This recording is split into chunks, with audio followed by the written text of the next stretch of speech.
Hi everyone, so I'm back in the UK now, not quite as warm as it was in South Africa, but we have been getting some good conditions in. Today's a little bit of a light one. So I thought I would have a look and revisit foiling foot changes. It's a really big topic, lots of people coming to me asking about foot changing, having private coaching sessions about the foot change, because it's a really hard technique to learn. Now, in this video, I'm not going to be teaching you how to do the foot change. I've already done that. I've covered it in detail in my foiling foot change video. That's available on the Progression website and on our Progression mobile app. I think it's probably one of the best videos I've made. I think it really covers in really great, concise detail each of the steps that you need to master to get both the heel to toe and the toe to heel foot change. What I want to do in this video is I want to go through 4 different areas that complement that video. So they will be things if you are learning to foot change, you're right at that early stages, or maybe you've been trying it for a couple of years and you're still not really getting it. Or maybe you can, get 6, 7 out of 10, but they're a little bit messy. You're not quite in control, but you're kind of getting round and you just want to polish them out. These 4 things are really going to help with that. Okay, so let's dive straight in. Number 1, walking the feet in. Okay, this is a really great technique to just improve your foil and board control.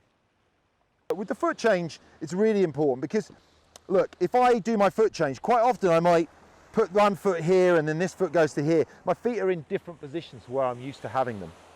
So now being confident about what I do to get them back is really important. If you're just throwing yourself into a foot change and then you're in this odd position you're not used to, how are you going to deal with that? So practice it beforehand. So that's the aim with this. So we're trying to walk our feet in.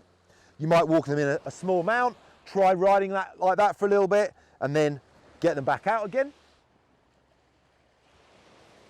But just keep trying to get them closer and closer, closer and closer. And the idea is you want to try and get it so we can get our heels and toes together.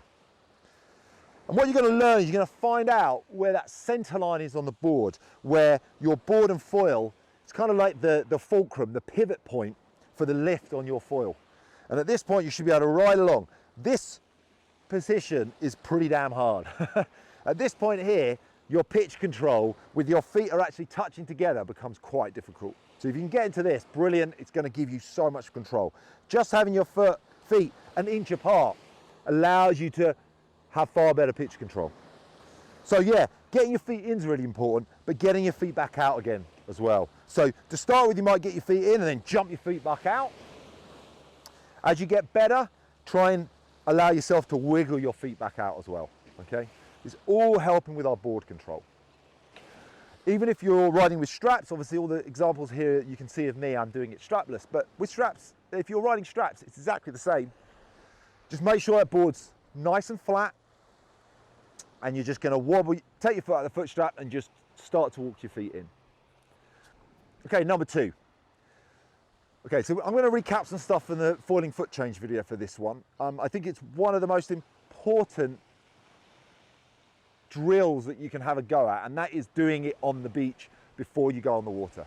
So practicing the foot change without your kite in the sky and understanding where your weight needs to go.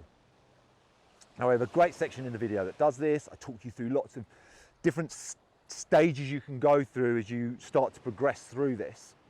Okay, so the bit I want to kind of just highlight here particularly is a mistake that most people make. So this is how most people will start to do their foot changes. They'll step forwards and they'll step back. Okay? They'll step forwards and they'll step back. Now, can you see the mistake that I'm making? That's the key thing. The mistake here is my weight has come back with my back foot. This generally tends to mean you then sit back into the kite to try and get power. You cant the board over, it pops out of the water. Usual mistakes crop up. So, how do we want to be doing it? We step forwards, this is good. But when we step back, just our back foot comes back. We step forwards, just our back foot comes back. Okay? So I want you to practice this on the beach. You can have your kite in the sky at the same time, so you can get used to sheeting in a little bit and feeling this weight forwards. A good way to do this is to step forwards and wait. Then step back. Wait. Just wait here. Feel that weight on both your feet at the front, because that's what we're trying to do. You're not going to wait for very long when you're on the water. It's going to be a pretty quick little jump. But to start with, just knowing that you need to feel weight forwards is so vital. Anyway, check out the main video, the foiling foot change premium video. You know, that covers a whole load of extra techniques that you can practice. I want you to be doing 10 or 15 of these every single time before you go on the water. If you come in and have a break and then you're like going back out to practice your foot changes, do 10, 15 of them. Really, really important. Build up the muscle memory. It makes such a massive difference. Number 3, another one from the video. A big part of the foot change is the pop. Getting that board to pop up before you step forwards means that when you step forwards, the board is pushing into your feet. Rather than the common mistake that we see so often, which is people step forwards and the nose goes down. And they touch down on, maybe they survive it, maybe they crash. So by popping the board beforehand, the foil is lifting upwards, we're just stepping forwards, and we can step forward with all our weight. We can stay centered over the board, and the board is going to be pushing into us, and it gives us time to step backwards and get ourselves rebalanced before we lose lift. Now, a really good thing to do with that is to go out and actually practice the pop and separate it from the foot change and from any kite movements. So I want you to go out, I want you to ride back and forth, I want you to practice this popping motion, okay? Again, we cover it in the video. We've got a specific drill in the foiling foot change video that covers that, but you can see roughly what you've got to do from here. You're riding along, you pop up, you hold it, you drop down. You pop up, you hold it, you drop down. Do this on both your toe side and on your heel side, okay? Really, really important technique to learn, separate it out. When you start to get some confidence on that, you'll know that as that pop happens, you step forwards. Okay, so down to the last one. Now we're on to number 4. So this is another one, probably for people that are a little bit more experienced, that have started to get their foot changes, and you know, it's another area where you're going to build up some more board and foil handling skills, which are all going to help with your foot changes. And for this one, we're going to be looking at ski stance. What's the point of doing this? Well, partly it's because it's fun. You know, it's just something else to do that's, again, much like the walking in, it's giving us a different feel on the board. And actually, it's kind of a step on from the walking in. So there's a couple of ways to get into this. I'm not going to get into a load of detail. It's something for you to just go out and have a bit of fun with. But one way is you walk in and then you change your feet. You know, the walk-in's giving you a good idea of where that balance point is on your board, so you know that that's where your feet needs to be. The other way is you can go straight into it, so you can step forward and back. Yeah, so, you know, ski stance, it's a fun technique. It's one to have a go at. You're going to have to really get used to pitch control, using your toes and your heels, and really pushing your knees and your bum back and forth. It will really get you to understand that balance point on the board. So, you know, once you start to get the knack of it, you can start to do jibes with it. You can start to do tacks. Tacks are actually quite difficult, but they are doable.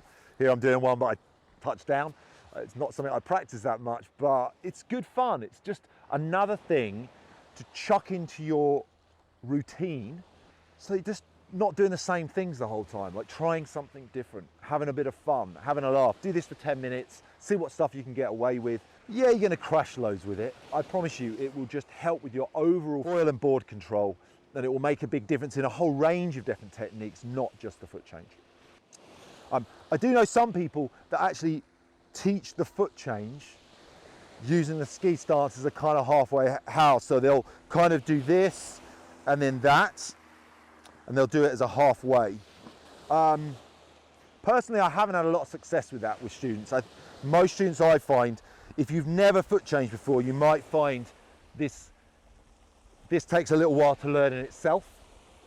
There's no reason not to give it a go before you can foot change. It might be that this just falls into place for you. So try it, give it a go, whatever level you're at. You can't really do yourself a huge amount of injury through it.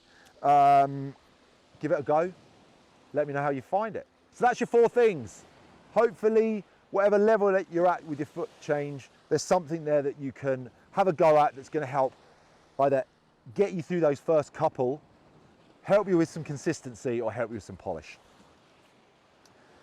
Obviously, if you can't foot change, please go and check out the foiling foot change video. It covers everything in detail, from kite movement, board, popping technique, and then the actual body and foot change positioning. If you've got any techniques yourself or little extra things like this that you find fun to do, post them in the comments, share them with the rest of the community so that we can all try these things out. If you have any questions, feel free to post as well, and I'll see if I can answer some of them.